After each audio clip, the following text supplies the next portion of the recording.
Hi, this is author Ben Russell, and it's our monthly email blast. But this month I'm doing something just a little bit different. I'm going to record this video. I'm curious to see what you think about it, as opposed to reading something this month and just throwing it together this month just to see how it works on this end. But I wanted to talk to you about a friend of mine the other day. She said, she's always been brought up as a Christian, thinking that man lived with dinosaurs. And that's what a lot of Noah Drake and the Dragon deals with, is the opportunity that perhaps there's dinosaurs today. And that's why he goes out and finds a Lake Champlain champ. And that really is a legend today. And there are all sorts of legends all over. And sometimes people wonder, well, maybe these legends could have some truth to them. So that's what I thought I'd tackle today. And my friend, she said, my husband, he doesn't believe that dinosaurs ever lived with man before. Hey, you want to say hi to everybody? Hi. This is my daughter, Erin May. She said my husband doesn't believe that man lived with dinosaurs.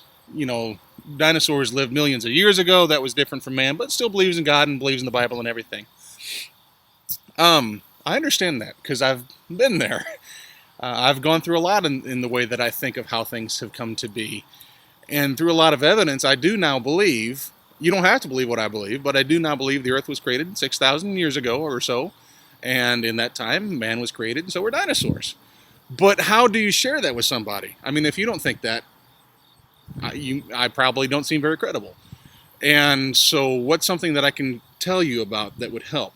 Well, the first thing that I thought about talking to my friend is we looked up a place called Glen Rose, Texas. Let me see if I've got it. This is just somebody's website that I found, Discovery World, and it talks about this place in Glen Rose, Texas, where dinosaur and human footprints are found together. There is a spot, actually on here, I believe, where there's a human footprint inside of a dinosaur footprint. Yeah. I think that's it right there. But there are pathways that you can see in this creek bed where, okay, bring on the cat and then say goodbye. Tell everybody hi and bye. Goodbye. Hi.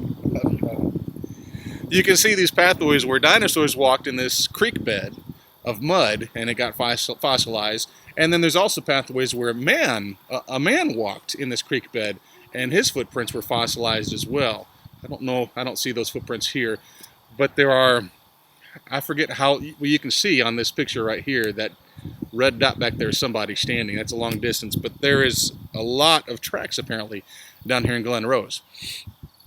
So here's fossilized evidence of man with dinosaur. And that's the first thing I thought of when I was talking to my friend. Now, when you want to talk about biblical creation, about the potential that man lived with dinosaur, what else is there? There's got to be more than just that. Well, there is. There's really a ton.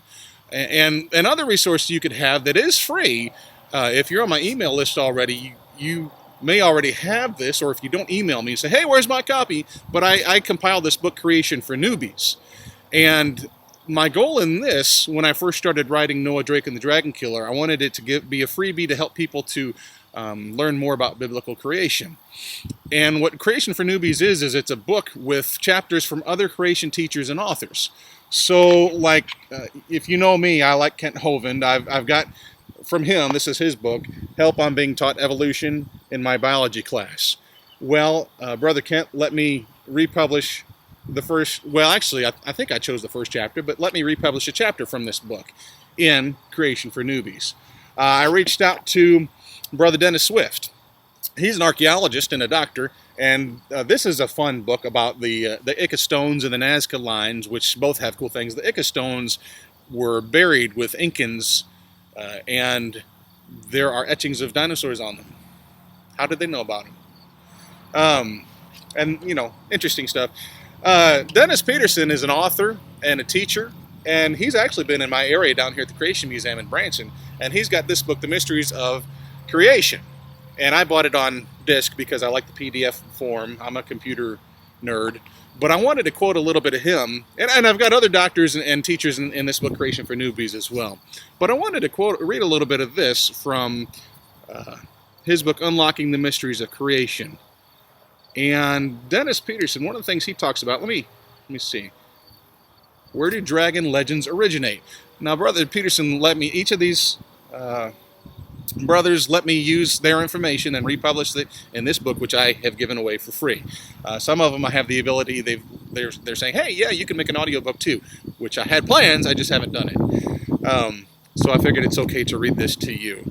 But I thought I'd share some of this. Where do dinosaur or dragon legends originate? Well, the word dragon is what we used to always use when you talk about dinosaurs, until like the late 1800s, when the word dinosaur was termed and people started calling them, giant lizards or terrible lizards, basically.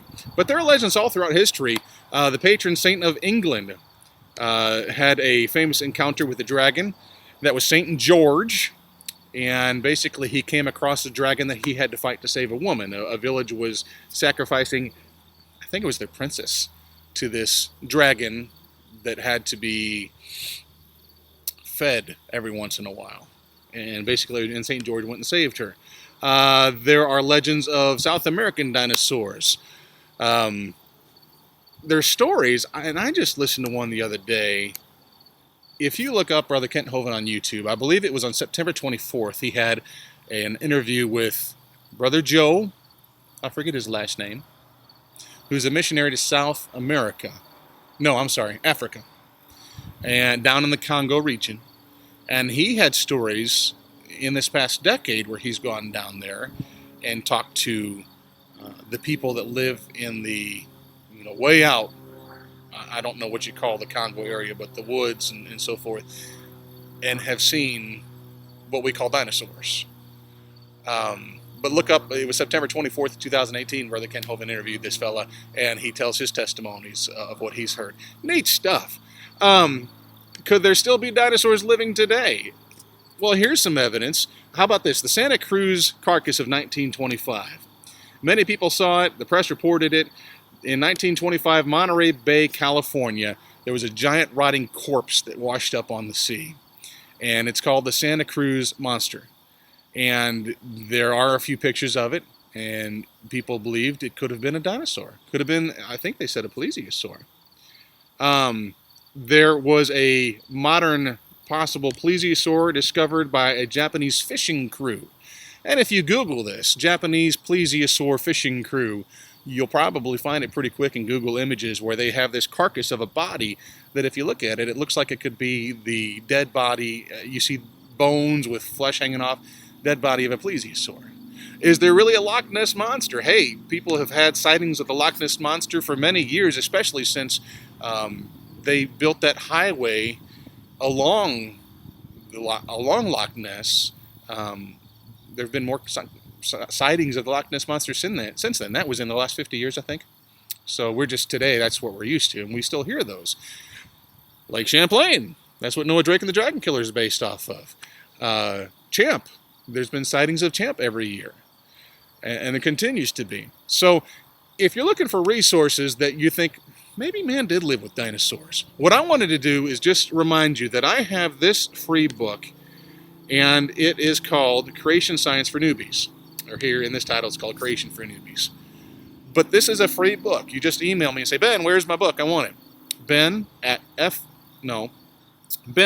creationtales.com. That's how you can get me. Creationtales, TALES.com. And say, hey, Ben, where's my free book? And I can send it to you.